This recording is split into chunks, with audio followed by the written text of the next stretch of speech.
Hi friends, எல்லாருக்கும் வணக்கம். நம்மளோட கருப்பு கலர் கன்னி விட கோழி வந்து இன்றைக்கி வந்து குஞ்சு பொரிச்சிருக்கு. மொத்தமாக இந்த கோழி வந்து நமக்கு வச்சது பார்த்திங்கன்னா 7 முட்டை தான் வச்சுது. 7 முட்டையில் 4 குஞ்சு பொரிச்சிருந்தது.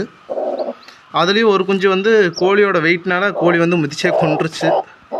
இப்போ மொத்தமாக நமக்கு கிடச்சிருக்கிறதுன்னு பார்த்திங்கன்னா 3 கோழி குஞ்சு தான் கிடச்சிருக்கு. 3 குஞ்சுகள் இன்னும் 3 முட்டைகள் காலியாக இருக்குது. 2 முட்டைகள் வந்து கரு கூடி குஞ்சு வந்து கருவிலே இறந்துருச்சு. மீதி ஒரு முட்டையில் வந்து கருவே கூடலை. நம்ம ஃபார்மில் ஆவரேஜாக பார்த்திங்கன்னா ஈத்து கோழிகளாக இருந்ததுன்னா ஒரு 9 குஞ்சுகள் 10 குஞ்சுகளும், கன்னி விடையாக இருந்ததுன்னா ஒரு 4 குஞ்சு 5 குஞ்சு அந்த மாதிரி தான் பொரிச்சிட்ருக்கு. உங்கள்கிட்ட பெருவடை கோழிகள் வச்சுருந்தீங்கன்னா மேக்ஸிமம் எவ்வளோ குஞ்சு பொரிக்குது, மினிமம் எவ்வளோ குஞ்சு பொரிக்குதுன்னு மறக்காமல் கமெண்ட் பண்ணுங்கள். பெருவடை கோழிகளில் இருக்க பெரிய மைனஸ் பாயிண்ட்டே பார்த்திங்கன்னா முட்டைகளை தானாக உடச்சிடுது, குஞ்சுகளை மிதித்து கொண்டுருது. இது மாதிரி நிறைய மைனஸ் பாயிண்ட் இருந்தாலும் நம்ம வந்து பெருவடை கோழிகள் சண்டை லைனேஜுக்காக காப்பாற்றி வச்சுட்டு தான் இருந்துகிட்ருக்கோம்.